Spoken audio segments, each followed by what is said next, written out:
ఆ రిస్క్కి పాల్పడ్డాడు అన్నట్టు తను చెప్తున్నమాట. నువ్వు హ్యాపీగా ఉండాలి. విత్ యువర్ పర్మిషన్ నేను రీడ్ చేస్తున్నాను ఇది. చదవండి. నీ ఫ్యామిలీ నీకు టోటల్ సారీ, నీకోసం ఏదో ఒకటి చేయగలను, ఒకసారి కాల్ లిఫ్ట్ చేయి. సో కాన్వర్సేషన్ జరిగింది ఆ రోజు మీ ఇద్దరికి? కాన్వర్సేషన్ జరిగింది. ఏమైంది ఆ రోజు? ఆ కాన్వర్సేషన్ ఏం జరిగింది? ఇది ఎప్పుడు అంటే ఇది డిసెంబర్, ఇక్కడ ఉంది చూడండి, డిసెంబర్ 1, నవంబర్ 4 కాదు. నేను ఆ రోజు ఏడుస్తున్నా. ఏడవడానికి రీజన్ ఏంటంటే నవంబర్ 4 అన్నారు కదా, నవంబర్ 4 మా కాన్వర్సేషన్ 35 minutes ఇక్కడ ఉంది. ఓకే, అది వీడియో కాల్ రికార్డ్ కూడా మీకు అవుతుంది? అది నేను ఆడియో కాల్ లో చేశారు. Okay, could you please give me? ఎందుకు ఫోన్ చేస్తున్నావు అని అడుగుతున్నాను నేను అక్కడ.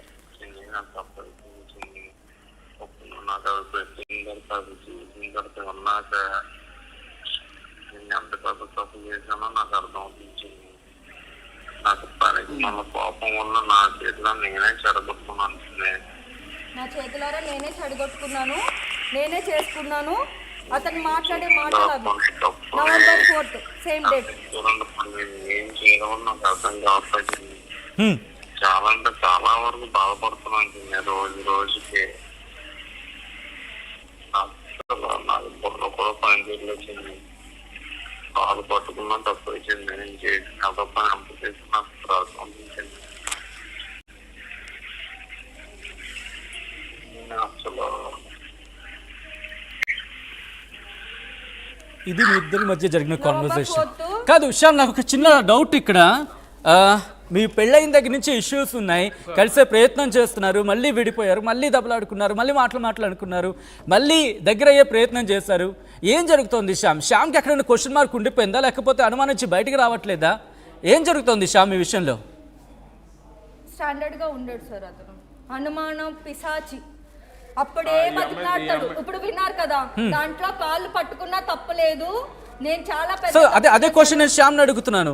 ఎందుకంటే మీకు అనుమానం ఉందనే మాట మీరే చెప్తున్నారు, మీ ప్రేమను కూడా మీరే మళ్ళీ చూపిస్తున్నారు.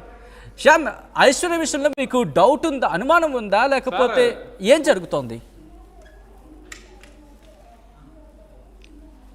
అనుమానం అయితే లేదు సార్. అమ్మాయి జరిగింది, అమ్మాయి చేసింది ఏంటో మేము అడుగుతుంటే దానికి అనుమానాన్ని పేరు పెట్టారు సార్, అంతే. అనుమానం లేదా తన మీద మీకు? ఇప్పుడు నేను సారీ చెప్తానబ్బా, కాలు పట్టుకుంటున్నాను దేనికి? ఇద్దరం కలిసి ఉండడం గురించి ఒక మెట్టు దిగాను. మెట్టు దిగిన వాళ్ళు అందరూ తప్పులు చేసిన వాళ్ళు అయితే కాదు. మరి మీ అమ్మగారు మీ నాన్నగారు గొడవలు అవ్వలేదా? ఎవరు 3 పిల్లలు కొట్టుకోరా? ఎవరెవరు మాట్లాడుకుని కాంప్రమైజ్ చేసుకోరా? ఓకే, నీ దృష్టిలో కాంప్రమైజ్ చేసినోడు ఎదవా? ఎవరు చేశారు? నువ్వా చేసిన తప్పును ఒప్పుకుంటూ అక్కడ మాట్లాడుతున్నావు, మళ్ళీ దాన్ని కూడా డివియేట్ చేస్తావా? ఇంత వరస్ట్ క్యారెక్టర్ అనేది సార్. ఇప్పుడు మీరు ఒక 2 క్వశ్చన్లు అడిగారు సార్. మీరు కలుస్తున్నారు, విడిపోతున్నారు, మళ్ళీ గొడవ అవుతుంది, మళ్ళీ విడుస్తున్నారు అని చెప్తున్నారు కదా సార్. నాకు కావాల్సింది నేను ఏ డేట్ లో దొరికిపోయానని ఇతను మాట్లాడడం, ఇతను ఇచ్చిన ఇన్ఫర్మేషన్ బట్టి ట్యాగ్ లైన్లు టైటిల్ వేసేసి నా కుటుంబాన్ని నన్ను ఇదిని లాగేసి ఈ రోజు అందరు నవ్వుకుంటున్నారు కదా. ఏ రోజు నేను దొరికిపోయానో ఆ డేట్ కావాలి, నాకు ప్రూఫ్ కావాలి, ఇప్పటికిప్పుడు ప్రూఫ్ చేయాలి.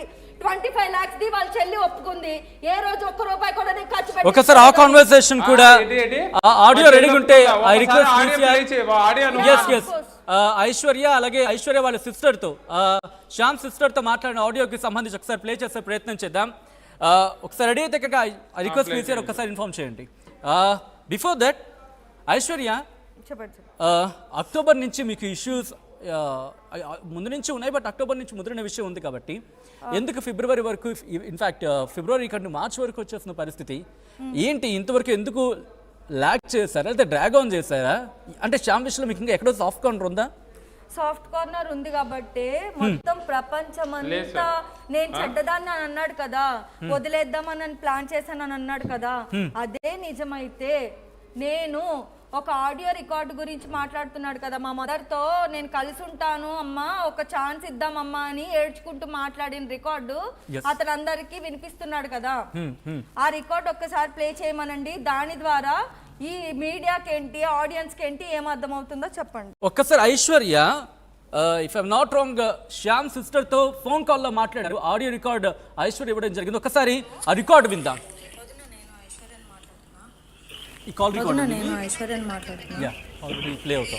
వదినా చెప్పండి వదినా.